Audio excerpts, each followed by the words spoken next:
Volunteers తర్వాత contract employees even regular employees మీద మనకు కంప్లైంట్స్ వస్తున్నాయి. సో నిన్నటి దాకా, ఈరోజు కాదు, నిన్నటి దాకా 46 action has been taken against 46 people, which include volunteers, which include some VROs ఉన్న రెగ్యులర్ ఎంప్లాయీస్ కూడా ఉన్నారు, తర్వాత కాంట్రాక్ట్ ఎంప్లాయీస్ కూడా ఉన్నారు. సో రెగ్యులర్ ఎంప్లాయీస్ని సస్పెండ్ చేయడం జరిగింది, కాంట్రాక్ట్ ఎంప్లాయీస్ని తర్వాత వాలంటీర్స్ని ఉద్యోగం నుంచి తీసేయడం జరిగింది. తర్వాత కొన్ని కేసెస్లో వాళ్ళ మీద క్రిమినల్ కేసు కూడా పెట్టడం జరిగింది. క్రిమినల్ అంటే లీగల్ కేసు కూడా పెట్టడం జరిగింది. రెండు రకాల ఇష్యూ ఉంటాయి దాంట్లో. ఒకటి, somebody goes and participates in some meeting. So ఆ కేసెస్లో యాక్షన్ తీసుకున్నప్పుడు సస్పెండ్ చేయాలి, లేకపోతే కాంట్రాక్ట్ పర్సన్ వాలంటీర్ ఉంటే తీసేయాలి. కొన్ని చోట్ల వాళ్ళు స్వయంగా వెళ్ళి పబ్లిసిటీ చేస్తున్నారు. అట్లాంటి కేసెస్ అంటే అన్డ్యూ ఇన్ఫ్లుయెన్స్ కింద వస్తాయి. దట్ ఈజ్ అది చట్టం ప్రకారం నేరం. సో అక్కడ క్రిమినల్ కేసు పెట్టడం జరుగుతుంది. ఈ రెండు రకాల వ్యవస్థ ద్వారా యాక్షన్ తీసుకోవడం జరుగుతుంది. ఇంకా ఈరోజు కూడా కంప్లైంట్ వచ్చినాయి. సో మనము ఇవన్నీ ప్రాసెస్ పార్ట్ ఉంటాయి. ఎంక్వైరీ చేయాలి, నోటీస్ ఇవ్వాలి, నోటీస్ తీసుకొని వాళ్ళ మీద యాక్షన్ తీసుకోవాలి. So as and when the complaint come, the enquiry starts. మొత్తం రాష్ట్రంలో అందరూ చాలా ఇప్పుడు యాక్టివ్గా ఉన్నారు ఈ విషయంలో. Because now it is only election work, MCC period ఉంది,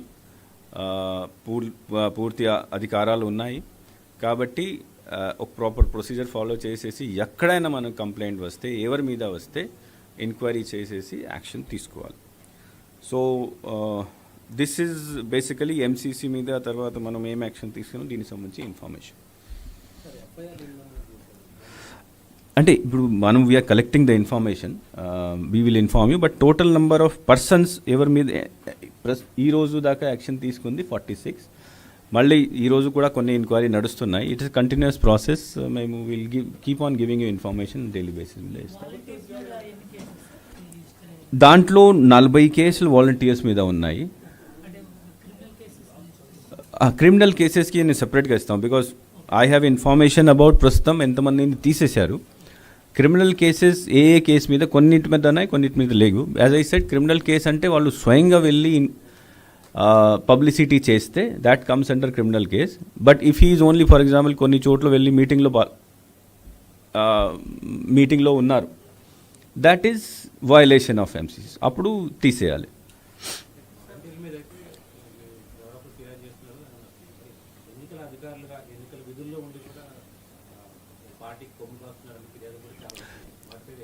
ఎస్, దాంట్లో కూడా కొన్ని, ఫర్ ఎగ్జాంపుల్ 2 days బ్యాక్ ఒక విఆర్ఓ సంబంధించి కంప్లైంట్ శ్రీకాకుళంలో వచ్చింది. ఆయన వెంటనే సస్పెండ్ చేయడం జరిగింది. ఈరోజు నెల్లూరులో ఒకటి వచ్చింది, అక్కడ కూడా యాక్షన్ తీసుకుంటున్నారు. So where ever we get complaint, now what happens that now there is election work, ఇంకేం పని లేదు. ఎప్పుడైనా ఎక్కడైనా కంప్లైంట్ వస్తే ఎంక్వైరీ చేసేసి కలెక్టర్ లెవెల్లో ఉంటే కలెక్టర్, లేకపోతే నా లెవెల్కి పంపించాలంటే, అదర్వైజ్ ఈసీఐ లెవెల్ పంపించాలంటే నా ద్వారా పంపించాలి. సో బేసికలీ అదే, we both complaints are coming against both regular employees, contract employees as well as volunteers మీద కూడా వస్తుంది.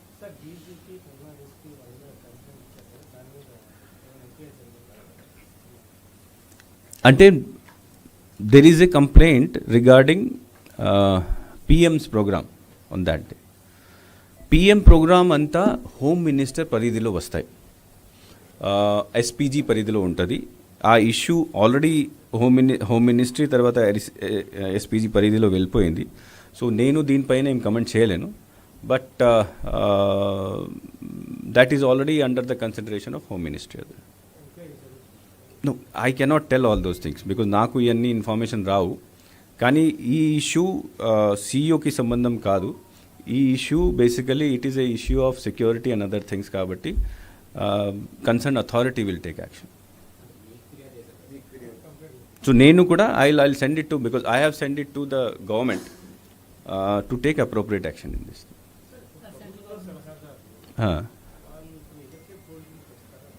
అందరూ వస్తారు. నో, శాలరీస్కి దీనికి సంబంధం లేదు. ప్రభుత్వం అడ్వైజర్స్ని అపాయింట్ చేస్తుంది, అడ్వైజర్స్కి శాలరీ వస్తుంది. సో ఎంసీసీ వస్తే వాళ్ళని అక్కడ పోస్ట్ నుంచి తీసేయడం ఇట్లా ఉండదు. బికాస్ ప్రభుత్వం ఈ రోజు కూడా ఉన్నది. ఆల్దో దే డోంట్ హ్యావ్, వాళ్ళకి పాలసీ చేయడానికి అధికారం లేదు, కానీ ఈ రోజు కూడా ప్రభుత్వం ఉన్నది. ప్రభుత్వంలో పొలిటికల్ ఎగ్జిక్యూటివ్ ఈ రోజు కూడా ఉన్నది. బట్ వాళ్ళకి ప్రభుత్వం నుంచి ఇస్తున్న ఫెసిలిటీస్ లైక్ ఆఫీషియల్ వెహికల్స్ ఇట్లాంటివి తీసేయడం జరుగుతుంది. శాలరీ అందరికీ వస్తుంది.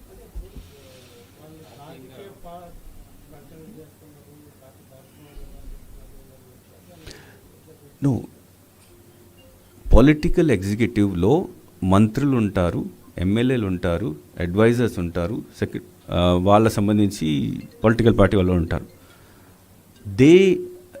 They are the person who are going to contest the election, they are the person who are going to fight the election. మంత్రికి శాలరీ వస్తుంది కాబట్టి ఆయన ఫైట్ చేయకు ఇట్లా ఏమి ఉండదు కదా.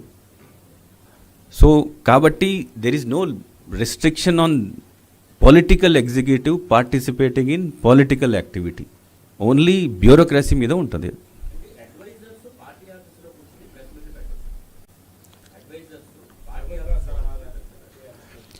As I said, I am not going into the terminology advisor. I am say political executive. Political executive లో అందరూ ఉంటారు, మంత్రులు ఉంటారు, అడ్వైజర్స్ ఉంటారు.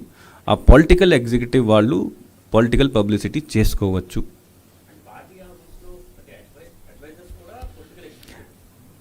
అంటే what do you want to say? Adviser is వాళ్ళకి అందరికీ మంత్రి సమానంగా అధికారాలు ఉంటాయి, మంత్రి పదవి కూడా ఉంటుంది. సో నేను జనరల్ టర్మ్ చెప్తున్నాను, political executive, they are part of political executive. Political publicity is their work and their, వాళ్ళ జాబ్ అదే. సో కాబట్టి చేస్తారు ఎలక్షన్ టైంలో.